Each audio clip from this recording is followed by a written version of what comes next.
Iglesia Bautista Roca de los Siglos se complace en presentar su programa El Poder de la Palabra. Estamos en 1175 West, 600 North, Salt Lake City, Utah.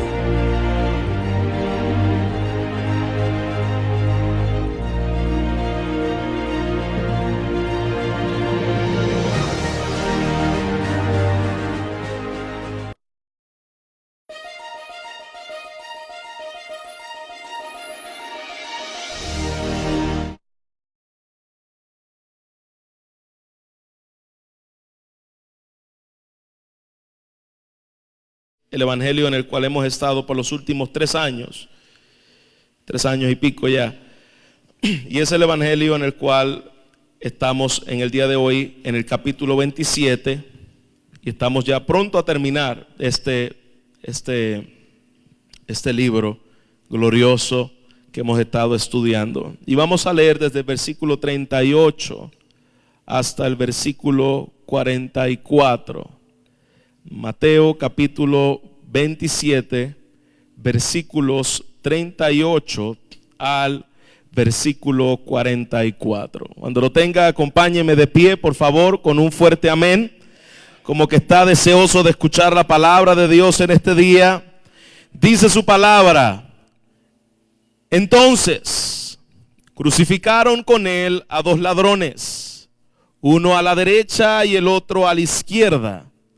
Y los que pasaban les decían injurias, meneando su cabeza, diciendo: tú, el que derribas el templo y en 3 días lo reedificas, sálvate a ti mismo.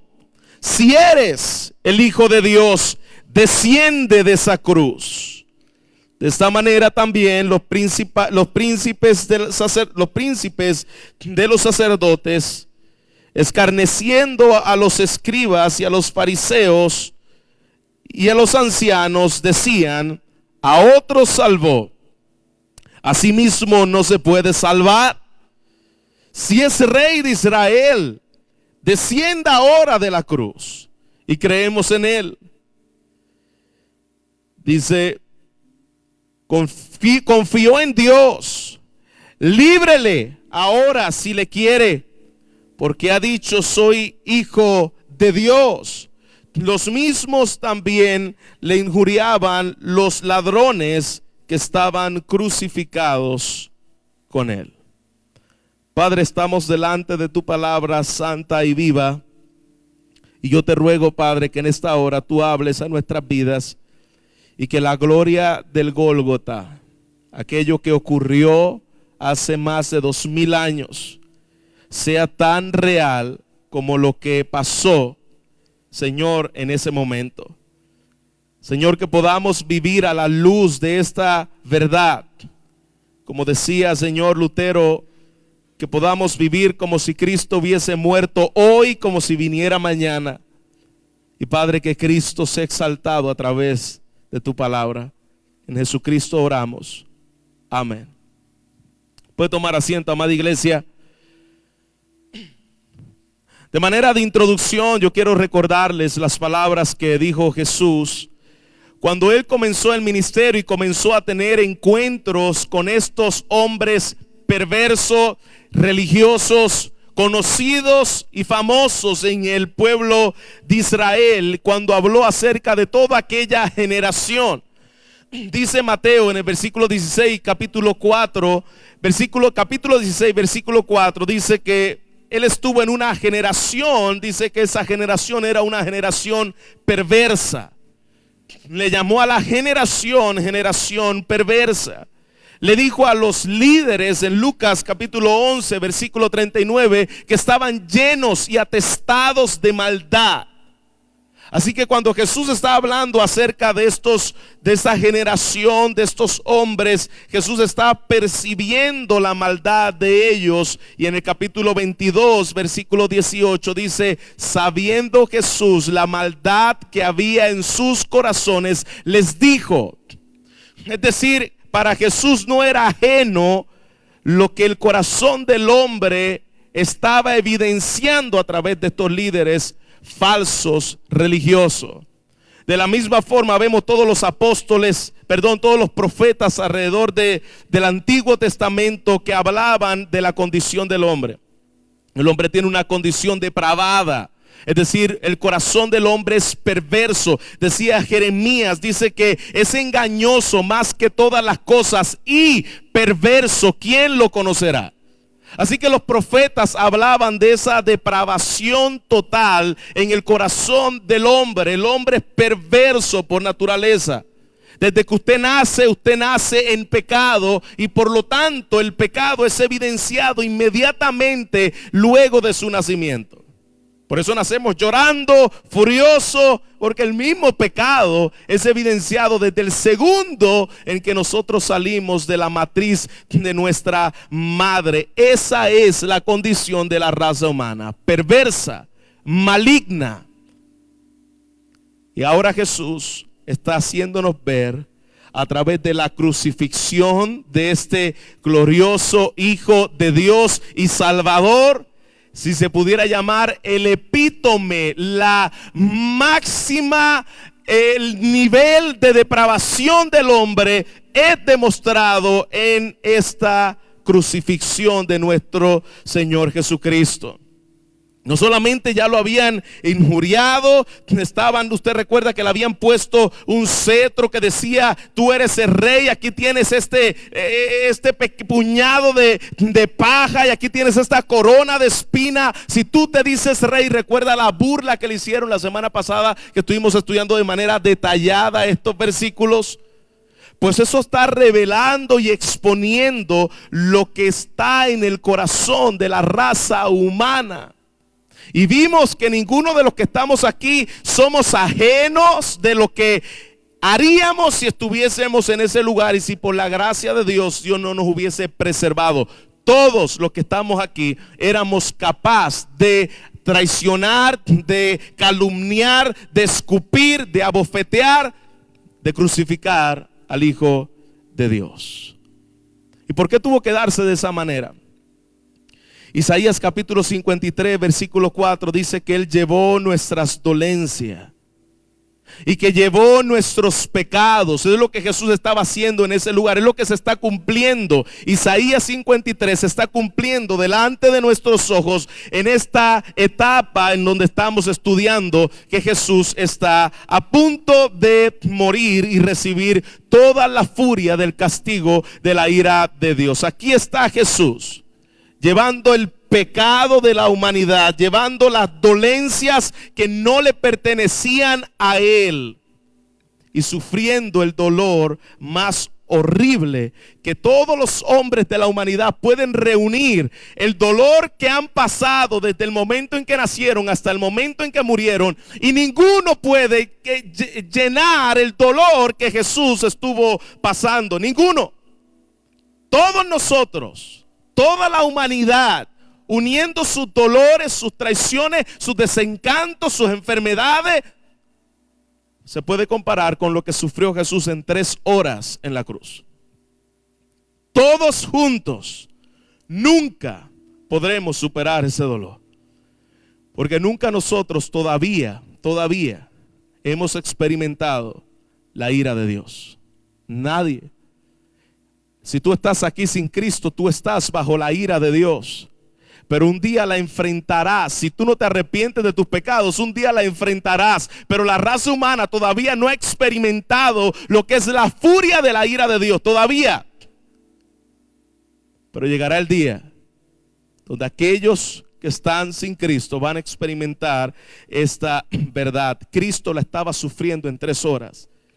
La justa ira de Dios, el pecado de su pueblo estaba sobre sus espaldas. Filipenses capítulo 2 dice que Él se despojó a sí mismo, tomando forma de siervo, haciéndose semejantes a los siervos, se humilló. No solamente se quedó ahí, se humilló. Y luego fue a la muerte, y no cualquier muerte, y muerte de cruz. Es decir, Cristo está recibiendo el pecado, Cristo está humillándose, Cristo está, lo que dice su palabra, descendiendo a las profundidades de la tierra, aquí en este mundo pecaminoso. El Hijo de Dios, el Santo de Dios, el Dios en la segunda persona en la Trinidad, el que nunca conoció hambre, el que nunca conoció sed, el que nunca conoció necesidades, el que nunca estuvo en momentos de ausencia de favor, porque Él era Dios. Y aquí vemos recibiendo burla, desprecio, calumnia, injuria, siendo reprendido siendo Dios, siendo blasfemado siendo Dios. Y eso es lo que está ocurriendo en los acontecimientos alrededor de la cruz. Pablo dice a la iglesia de los Corintios, dice que se hizo pecado por nosotros. Imagínense el Dios Santo haciéndose pecado. El pecado que estaba en mí ahora está puesto en Él, no por causa de que Él pecó.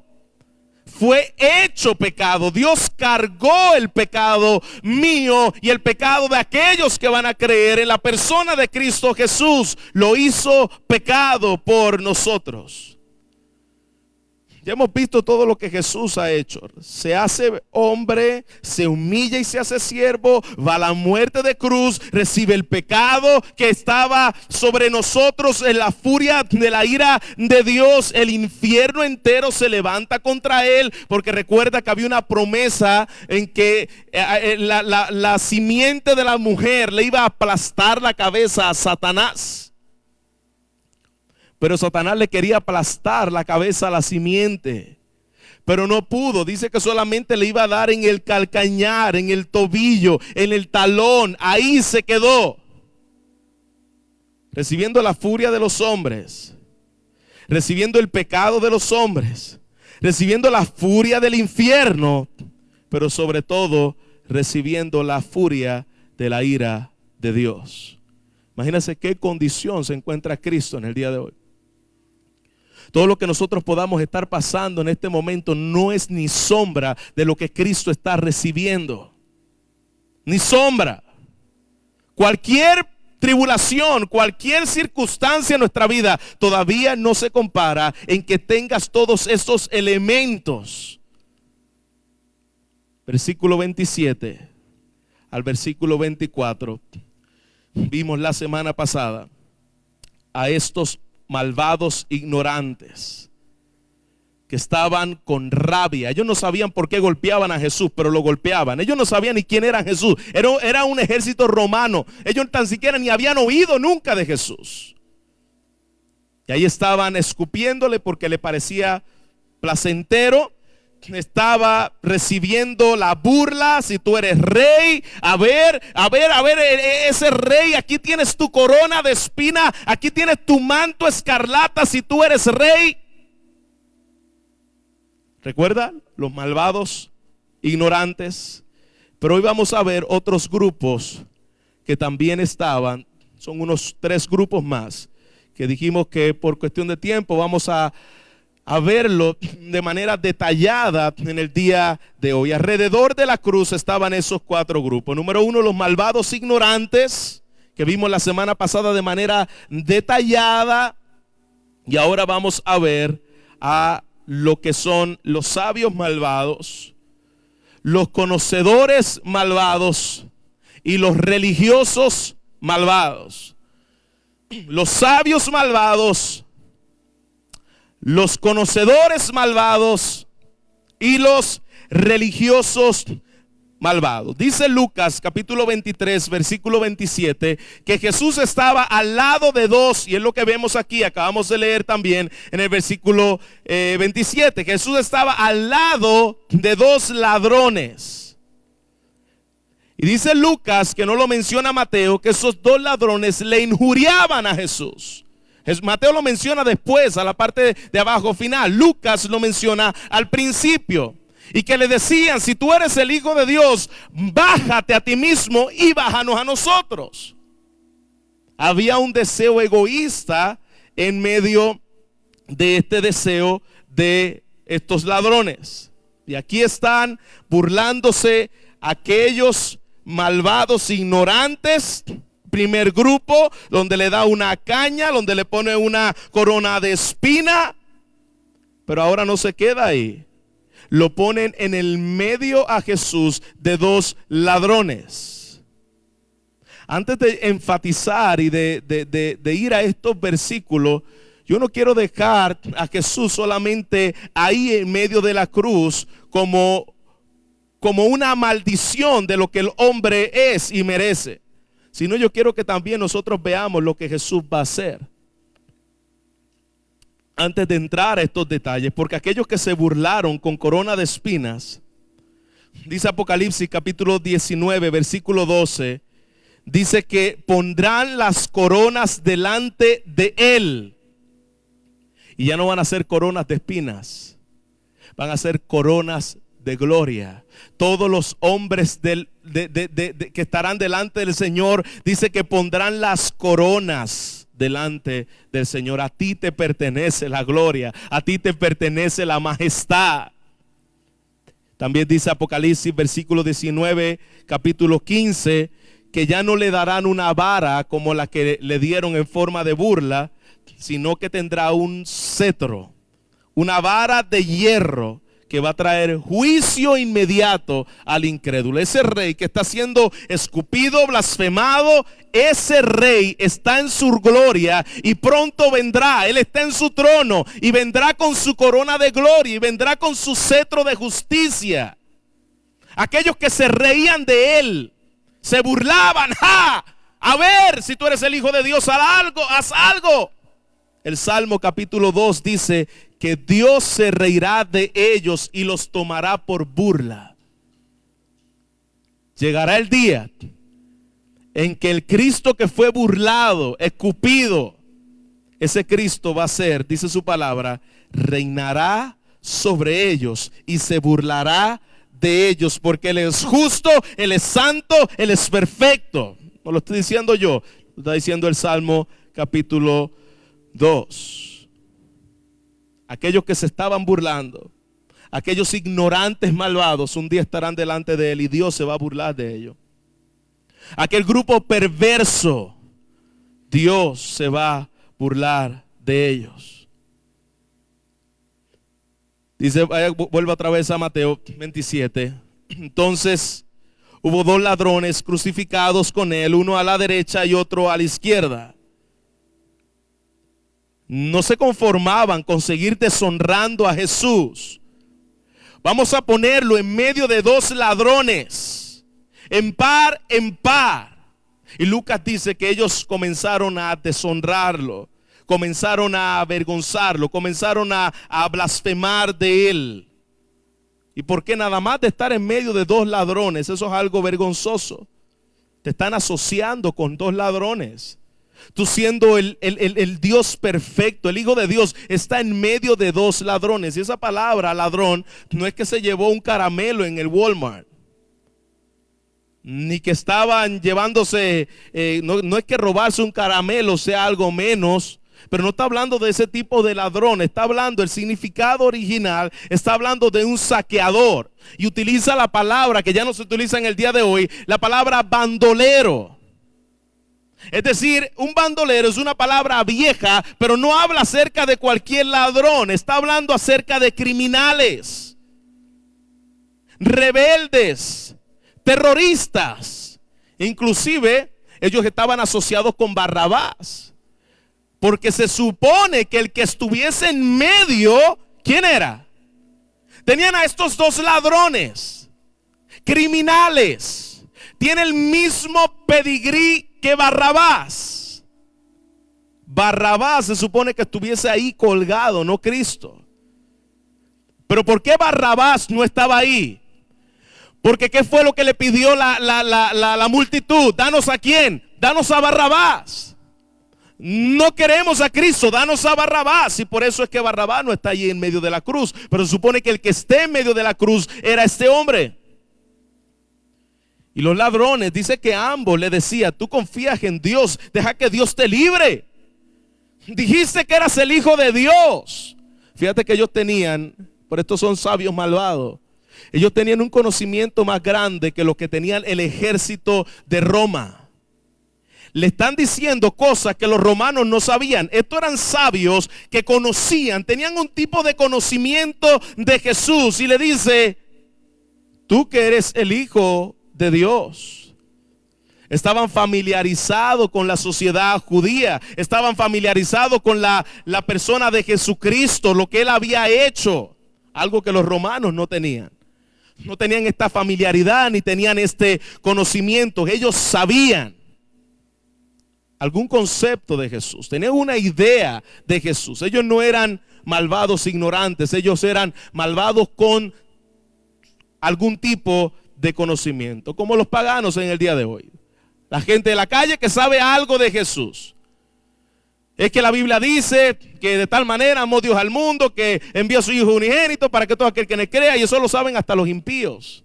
Tienen un cierto conocimiento de Jesús. Paganos que rechazan a Jesús, centrados en sí mismos. Sálvate a ti y sálvanos a nosotros. Sácanos de aquí. A ellos no les importaba nada acerca de la justicia, a ellos no les importaba nada acerca de la piedad. Ellos estaban interesados en que Dios los sacara de aquella, que Jesús, los sacara de aquella circunstancia que estaban viviendo. Nada de preocupación moral. Nada de preocupación acerca de los asuntos delante de Dios. Bájanos de la cruz. A ti y a nosotros, claro. Primeramente lo ponen a Él, porque si se baja a Él, me puede bajar a mí. Estaban tratando de probar a Jesús. Versículo 39. Y los que pasaron, segundo grupo, y a esto llamaremos los conocedores malvados. Y los que pasaron. ¿Quiénes son esos que pasaron? Porque aquí dice que ellos pasaron por allí. ¿Quiénes son ellos? Pues tenemos que entender dónde estaba Jesús localizado. Jesús estaba al final de una carretera que salía de Jerusalén, a las afueras de Jerusalén.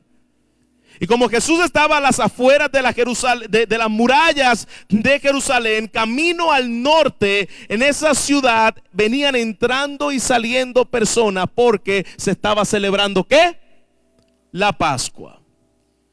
Por lo tanto, aquella gente que pasaba, podemos decir que son los mismos que por aquella puerta un día entró Jesús hace una semana atrás y estaban allí por aquella misma puerta que Jesús salió, por esa misma puerta que Jesús entró y lo habían llamado Rey. ¿Usted recuerda ese relato? Donde Jesús viene y le están diciendo, Hosana al Hijo de David. Bendito el que viene en el nombre del Señor. Lo estaban proclamando Mesías. Él es el que nos va a sacar de la opresión romana. Él es quien nos va a librar de esta opresión de parte de estos sinvergüenza. Tú eres nuestro rey, tú eres nuestro Mesías. Pero ellos no estaban buscando un Mesías que los librara de su condición espiritual. Ellos que estaban buscando un Mesías que los librara de su situación física. Y por lo tanto ese Mesías para ellos no era suficiente. No había satisfacción en ese Mesías. No había una entrega real a ese Mesías. ¿Por qué? Porque de ese Mesías yo quiero milagros. De ese Mesías yo quiero señales.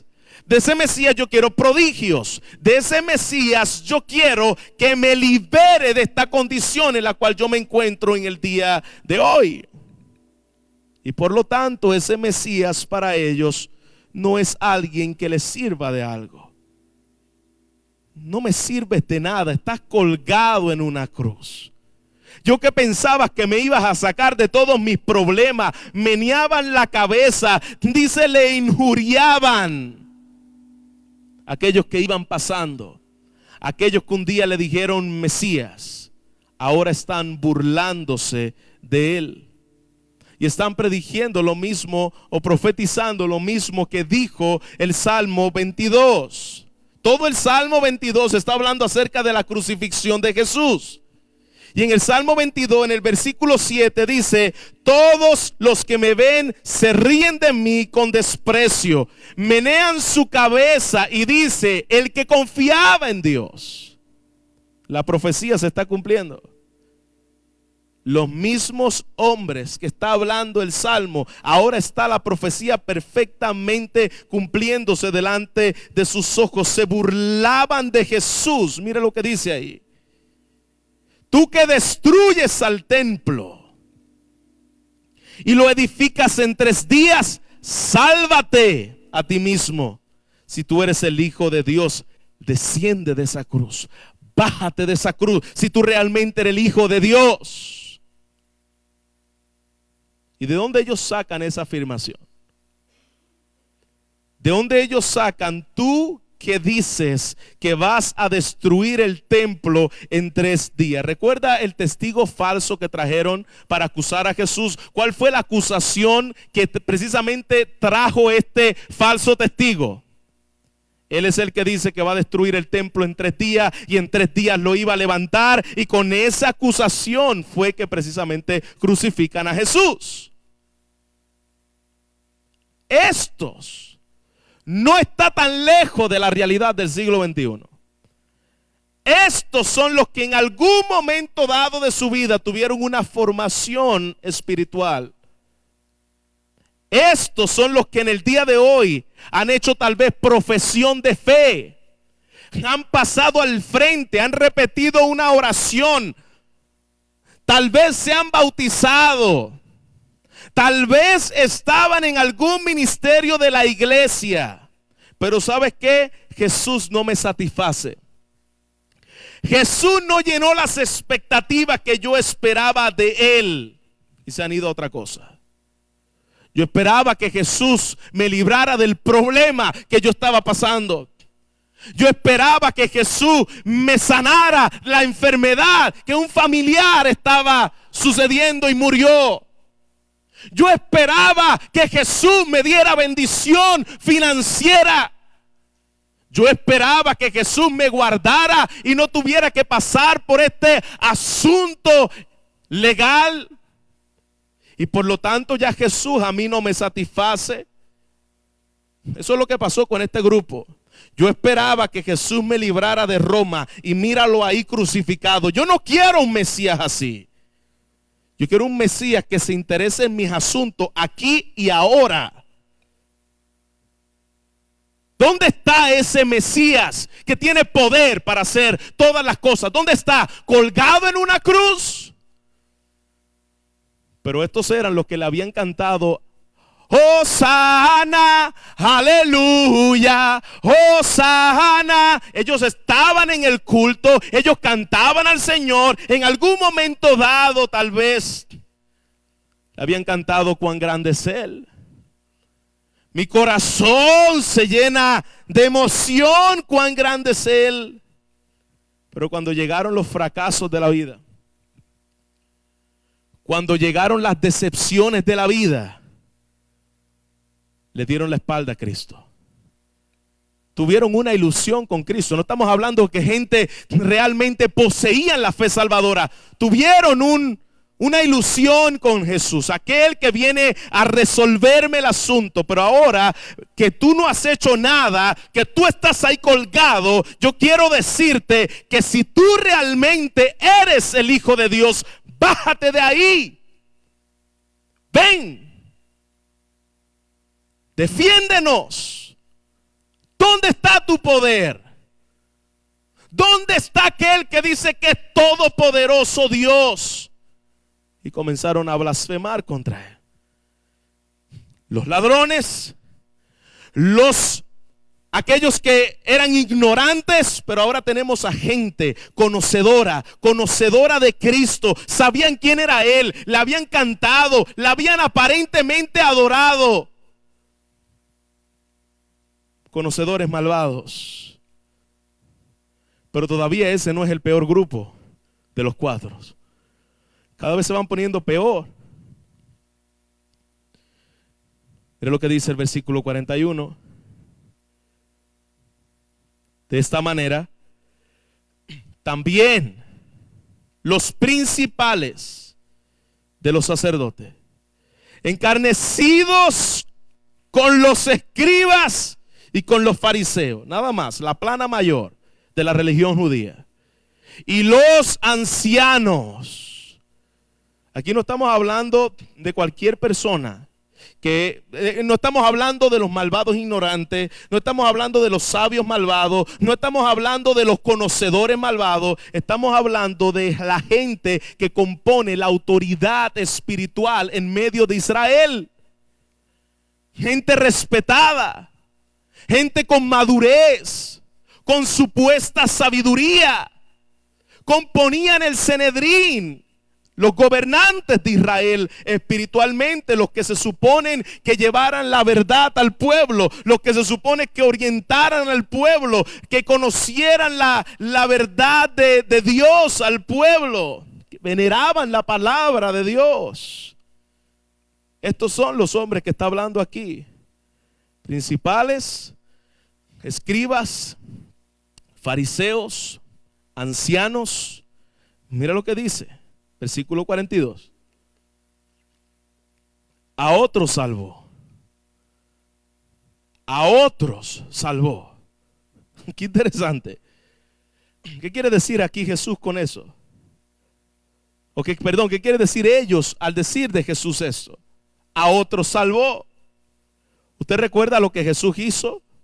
Jesús libertó a gente endemoniada. Jesús ponía la mano y le decía: sé sano. La gente con solo tocar el borde del manto era sanado. Le está diciendo: a otros salvó, a otros libertó de demonios, a otros pudo traer sanidad divina, a otros hizo milagros.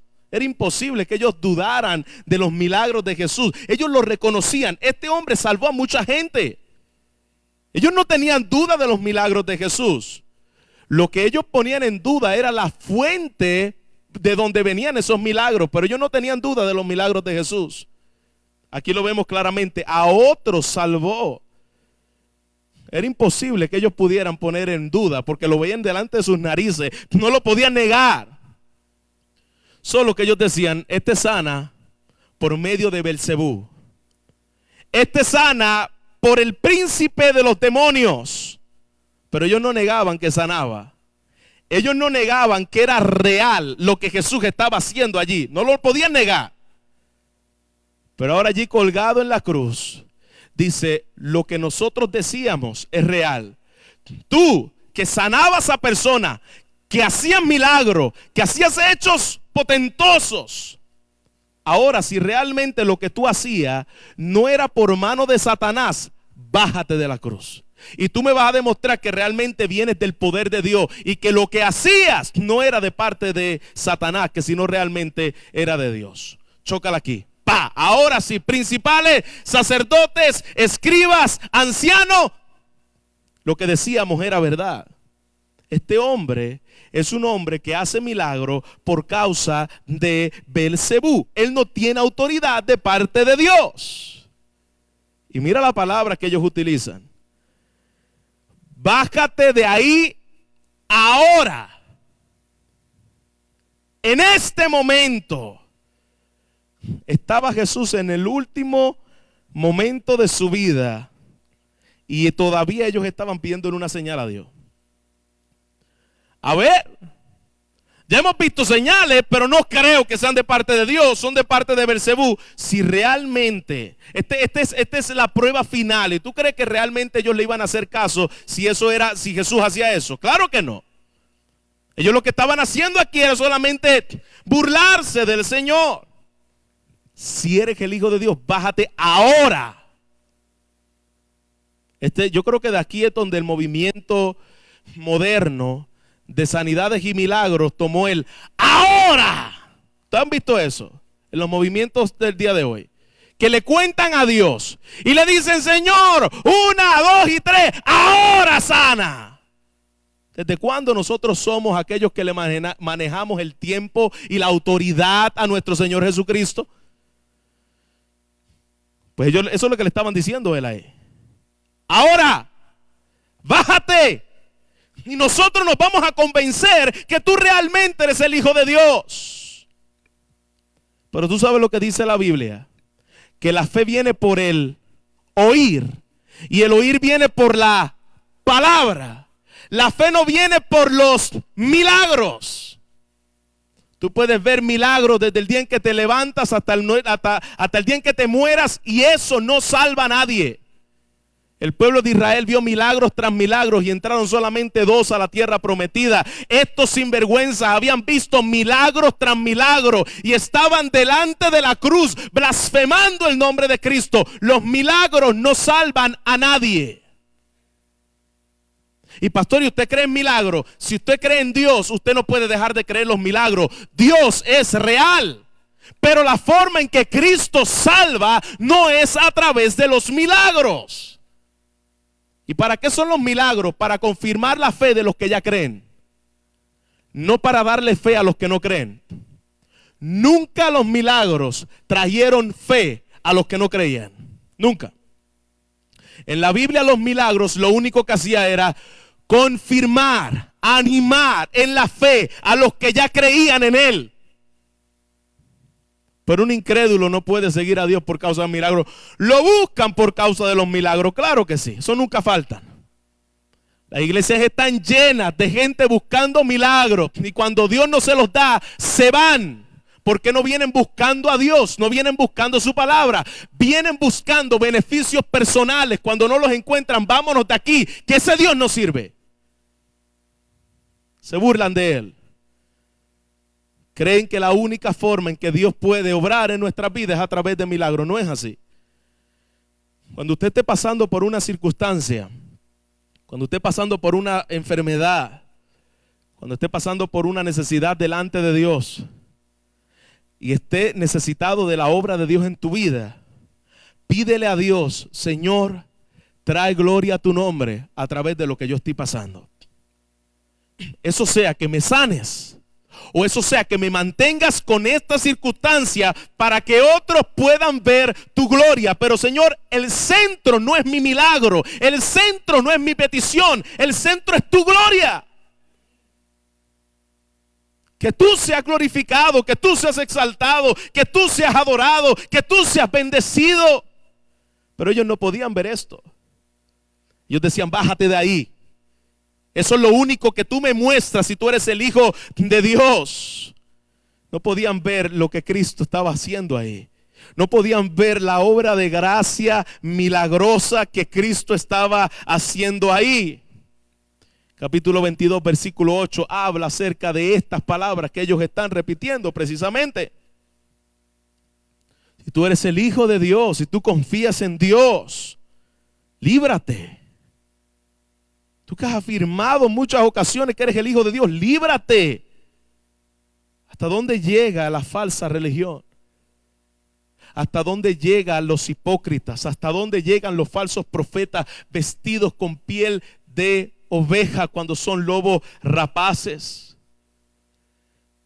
A usar a Dios como un fin para sí mismo. Y de eso nos sobran en el día de hoy. Buscan a Cristo con un fin para sí mismo, pero no el Cristo de la Biblia, sino un falso Cristo. Ahora te pregunto, amados que están aquí, ¿con qué de los 4 grupos tú te identificas en el día de hoy? Sea en el pasado o sea en el día de hoy. ¿Eres tú de los ignorantes, malvados, que no saben del Señor, pero de todas formas te importa lo que Él sea? ¿O eres tú aquellos de los que tienen un conocimiento lejano, aquellos sabios malvados como los 2 ladrones en la cruz? ¿O eres tú como aquel que tiene un conocimiento real, que ha adorado y ha cantado y le ha dicho: Hosana, Mesías, el Hijo de Dios? Pero es un conocimiento superficial que cuando no satisfació aquello que tú estabas pidiendo de Él, ahora le das la espalda.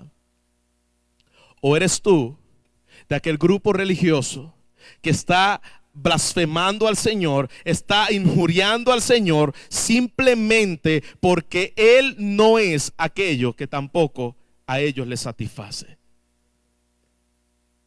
Vestidos de oveja. ¿Cuál de estos grupos eres tú?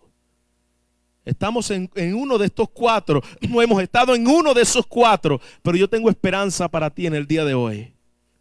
De estos cuatro grupos, aquella oración que Dios le dijo al Padre, usted lo recuerda, Jesús antes de ir a la cruz, Él le dice al Padre: Padre, perdónalos, porque ¿qué? No saben lo que están haciendo. Te pregunto, ¿usted piensa que el Padre contestó esa oración de Jesús? ¿O usted piensa que de este grupo todos se perdieron y se fueron al infierno? De estos sinvergüenza, de estos hombres que somos tú y yo, el Señor le está diciendo: Padre, perdónalos. No existe una sola oración que Cristo le haya hecho al Padre, que el Padre no se la haya contestado. Por lo tanto, vamos a ver el Dios de gracia, amigo de pecadores, salvando a estos hombres que le injuriaban. Ve conmigo a Lucas, vamos a ver el primer grupo que habíamos visto en el día de hoy. Lucas 23, versículo 39, y vamos a ver a los sabios malvados. Bendito Dios de gracia, bendito Dios de perdón.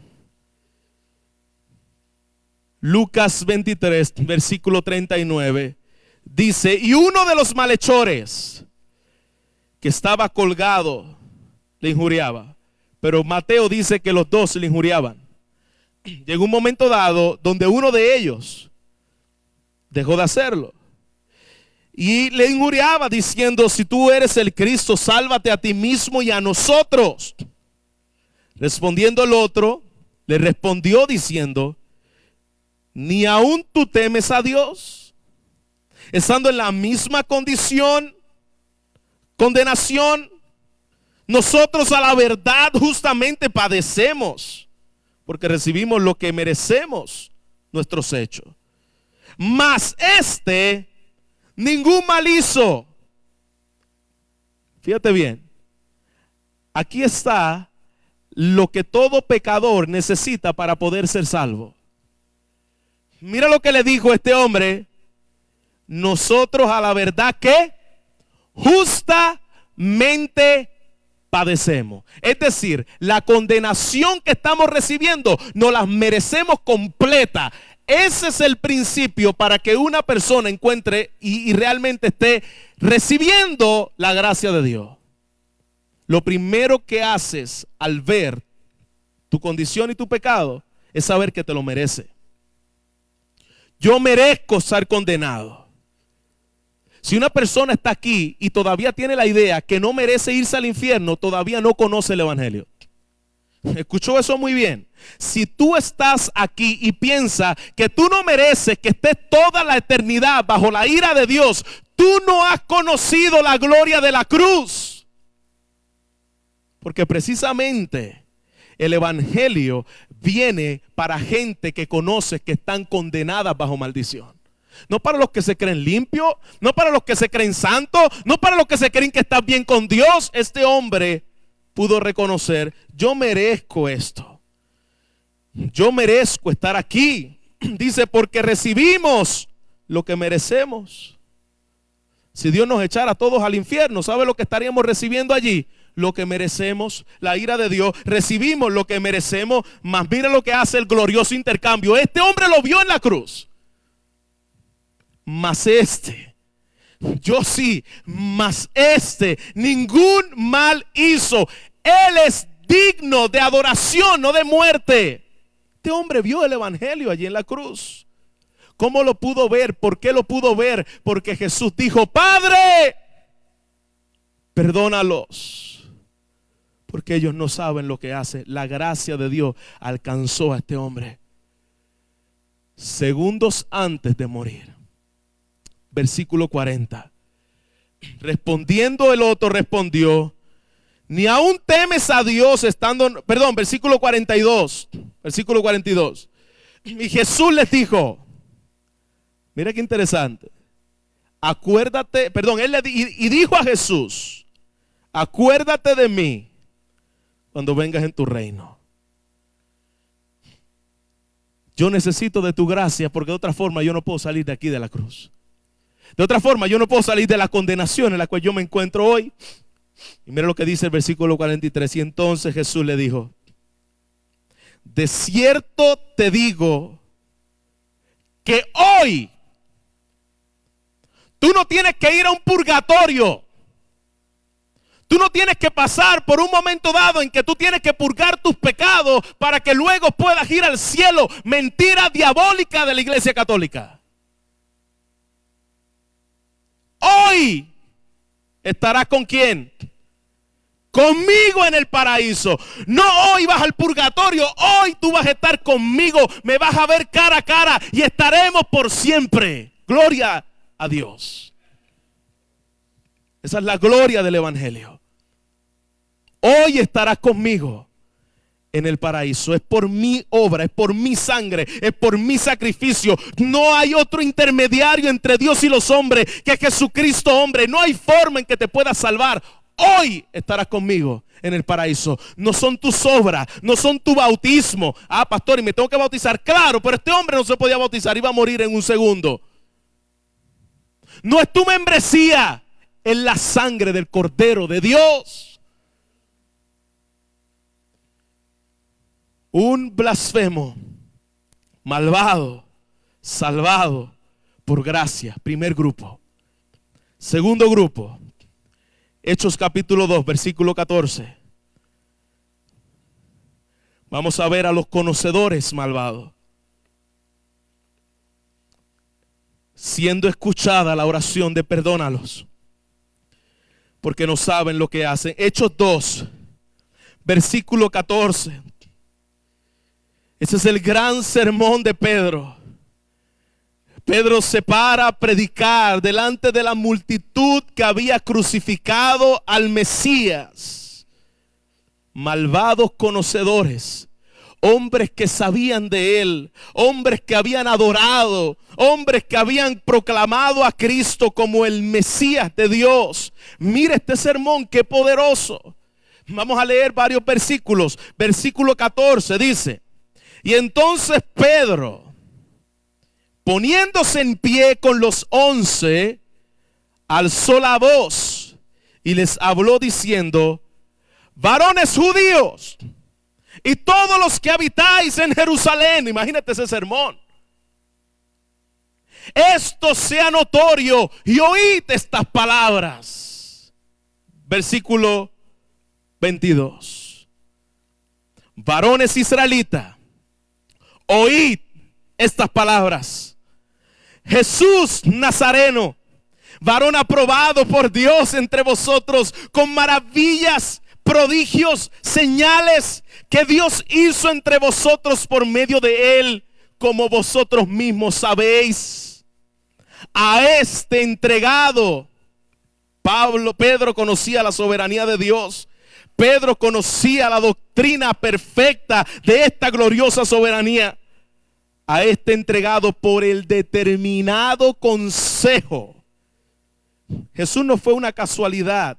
Jesús murió en el día y en la hora y en el lugar donde el Padre había predeterminado por el anticipado conocimiento de Dios, que prendisteis y matasteis por manos de inicuos, crucificándole. Versículo 29. Varones, hermanos, se os puede decir libremente del patriarca David, que murió y fue sepultado, y su sepulcro está con nosotros hasta el día de hoy. Pero siendo profeta y sabiendo que con juramento de Dios le había jurado que de su descendencia en cuanto a la carne le levantaría el Cristo para que se sentara en su trono. Los que están viniendo los días viernes pueden entender esto de manera más clara y precisa. Viéndolo antes, habló. Es decir, David no hablaba de él. Hermano, cuando usted lee los salmos de David, él no estaba hablando de sí mismo.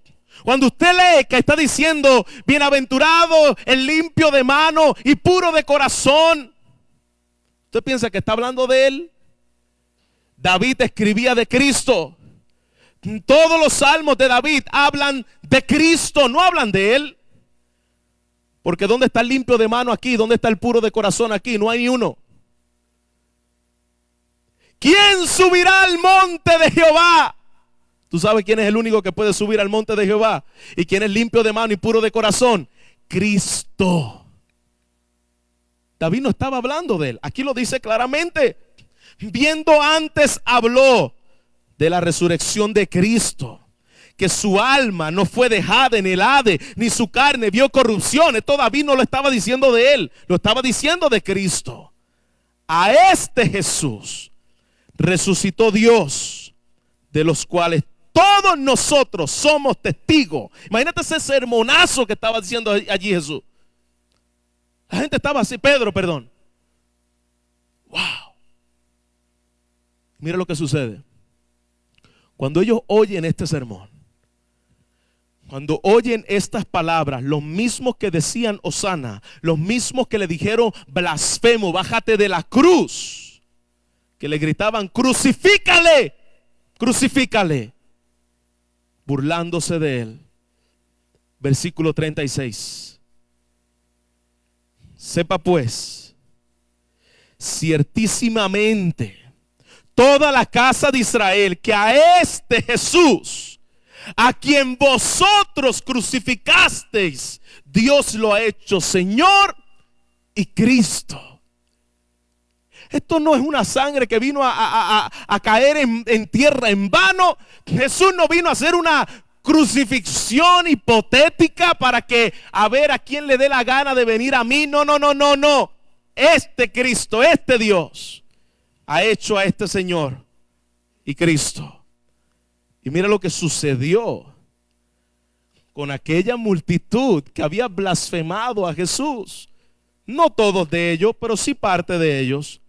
Versículo 37. Al oír esto, se compungieron de corazón y dijeron a Pedro y a los otros apóstoles: varones hermanos, ¿qué haremos? ¿Se da cuenta lo que está ocurriendo aquí? Padre, perdónalos porque no saben lo que hacen. Segundo grupo, los que se estaban burlando de él, los que eran conocedores. Dice su palabra que Pedro le dijo: arrepentíos y bautícese cada uno de vosotros en el nombre de que crucificaste, en el nombre de Jesús, para que tus pecados sean perdonados y recibiréis el sello, el don del Espíritu Santo. Salvación a hombres pecadores. ¿Pueden ver a un Dios de gracia? Hay pastores que tú no sabes lo que me hizo a mí, yo no lo puedo perdonar. Yo no sé lo que te hicieron a ti, pero yo sé lo que le hicieron a Cristo. Y si tú no puedes perdonar, es porque aún no hemos entendido lo que Cristo le hicieron y lo que Cristo hizo. Versículo 41 dice: los que recibieron su palabra fueron bautizados, y el mismo día, aquella multitud que estaba blasfemando a Jesús, el mismo día había añadido a ellos, ¿sabes cuánto? 3,000 personas. Multitud que hace semanas atrás estaban blasfemando a Jesús. No te rindas. Ya yo lo tengo por perdido, ya no veo salvación en él. Yo estoy seguro que la mayoría de los que están aquí jamás se imaginó que esa multitud que estaba escupiendo a Jesús, 3,000 de ellos fueron salvos. Jamás se lo imaginó. Pero es lo que nos dice su palabra. Cristo, amigo de pecadores. Cristo no es amigo de los que santurrones que se creen que está bien. Cristo es amigo de pecadores. La multitud que le decía crucifícale, la multitud que le pasó por el lado dijo: ay, qué miserable este que no me pudo salvar, que no pudo hacer lo que yo quería, que no pudo destronar al gobierno romano. Pobrecito, sálvate a ti mismo. El Hijo de Dios, semanas después, le había dado un corazón nuevo, le había dado unos deseos nuevos. Y añadía, dice el versículo 47, y se añadía diariamente los que habrían de ser salvos. Iglesia, ¿no es Jesús amigo de pecadores? Último grupo, Hechos 6, versículo 7.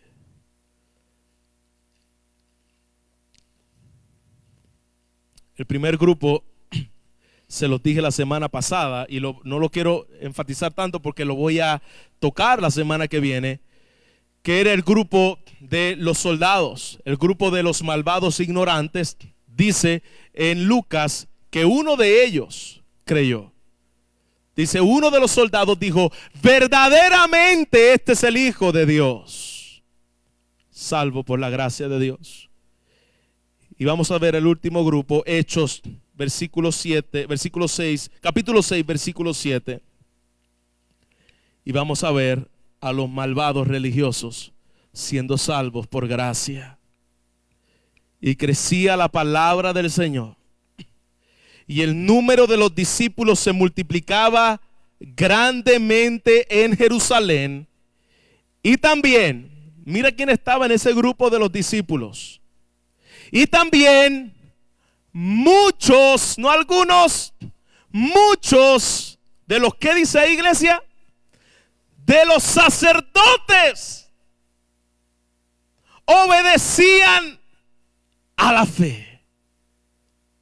Los sacerdotes, de los que crearon a Jesús, de los escribas, de los sinvergüenzas, allí tenía Dios pueblo escogido por gracia.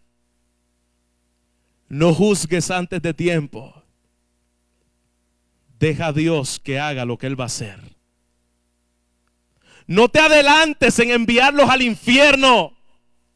Deja que Dios salve a los que Él se ha predeterminado salvar.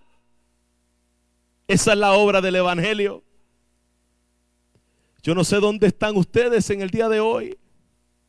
Yo no sé en qué grupo puedes estar en el día de hoy, pero yo tengo buenas noticias para ti. La voluntad del Padre es que ninguno de los que le dio se pierda.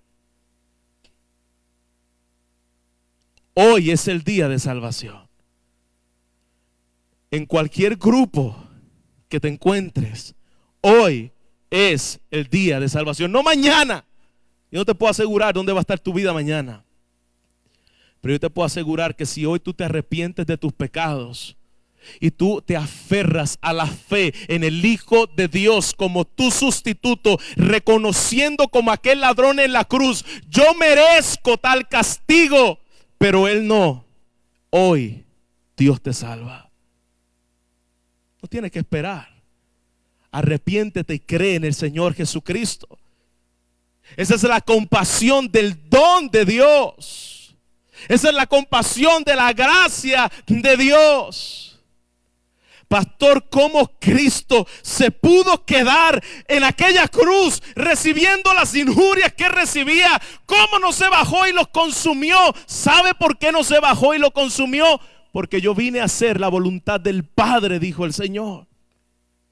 Y la voluntad del Padre es esa: que ninguno de los que me dio se me va a perder ni uno. Por eso Cristo permaneció en la cruz. El Padre lo sujetó a padecimiento. En esta semana mi esposa se dobló un tobillo y fuimos a un quiropráctico y él me decía: sujétala. Mi esposa gritaba literalmente, lloraba. Y yo la estaba sujetando. Si yo no la sujetaba, mi esposa salía corriendo, aunque sea así.